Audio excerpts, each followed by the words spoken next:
இயேசுவின் நாமத்தில் உங்களை வாழ்த்தி அன்போடு இந்த காலை உடன்படிக்கை தியானத்திற்கு வரவேற்கிறேன். You're most welcome to the Covenant of the Day.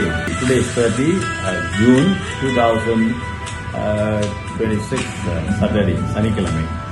நல்லா இருக்கீங்களா? கர்த்தருக்குள்ளே பலப்பட்டவர்களாக விசுவாசத்திலே கற்பாறையிலே கட்டின வீட்டை போன்று உறுதியாக நிலைத்திருங்க. கர்த்தர் போதுமானவராக இருப்பார். அவருடைய கரங்கள் குறுகியதில்லை, அவைகள் ஆசீர்வதிக்க அவரை காத்துக் கொண்டிருக்கிறார். ஒப்பு கொடுங்க. இன்றைக்கு ஆண்டவர் பெரிய காரியங்கள் செய்வார். அல்லேலூயா. அவர் நம்மை அழைத்தார், அவர் நம்மை தெரிந்து கொண்டார். தாயின் கருவிலே உருவாவதற்கு முன்பதாகவே நான் உன்னை தெரிந்து கொண்டேன் என்று சொன்ன ஆண்டவர் நிச்சயமாக நீ விசுவாசித்தால் தேவனுடைய மகிமையை காண்பார்.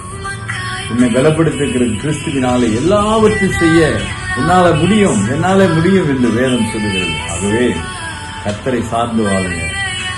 அல்லேலூயா. அவர் அன்புக்கு அளவே இல்லை. அவர் போதுமானவராக இருப்பார்.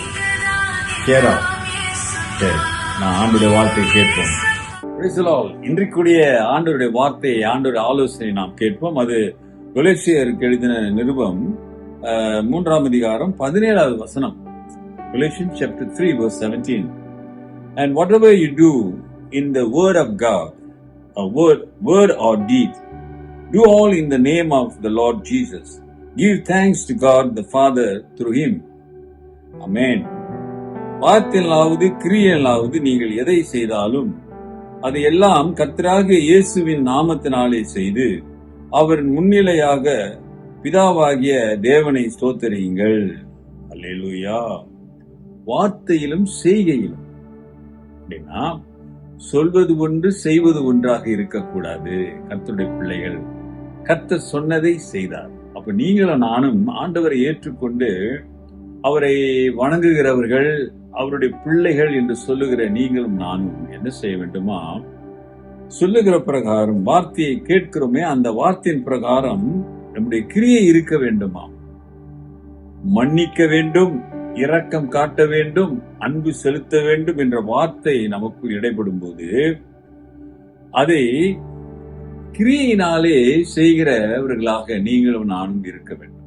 அல்லேலூயா. ஆமாதானுங்களே. ஆகவே இயேசுவின் நாமத்திலே செய்து முன்னிலையில் பிதாவாகிய தேவனை ஸ்தோத்திரங்கள். ஆண்டவருடைய நாமத்தினாலே தான் இவையெல்லாம் நம் வாழ்க்கை நடைபெறும். So you have to praise God, you have to thank God, and whatever you do, dear brother and sister, word or deed, you need to praise God, we need to thank God. ஆண்டவரை புகழ்ந்து அவருக்கு நன்றி செலுத்துகிற பிள்ளைகளாக இருங்க, அவரை துதிக்கிற பிள்ளைகளாக இருங்க.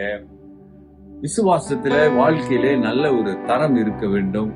அந்த தரத்தை உயர்த்தி ஆண்டவரை மகிமைப்படுத்துங்க. கர்த்தர் உங்களுக்கு போதுமானவர் இருப்பாரு. இன்னைக்கும் உங்கள் ஜெபத்தை கேட்டு உங்கள் வாழ்க்கையில ஒரு அற்புதம் செய்ய நல்லவராக இருப்பார். ஒப்பு கொடுப்போமா? நல்ல ஆண்டவரே, இந்த காலை வேளைக்காக நன்றி. இந்த நாளிலே உங்களுடைய கிருபை தங்கும்படியாய் நாங்கள் ஜெபிக்கிறோம். உங்களுடைய வார்த்தையை கேட்டு அதன்படி வாழ்ந்து உன் நாமத்தை உயர்த்த ஒப்பு கொடுக்கிற பிள்ளைகள் மீது உங்களுடைய வல்லமை கடந்து செல்லட்டும். Help them to obey your word through their deed. Bless them, Lord.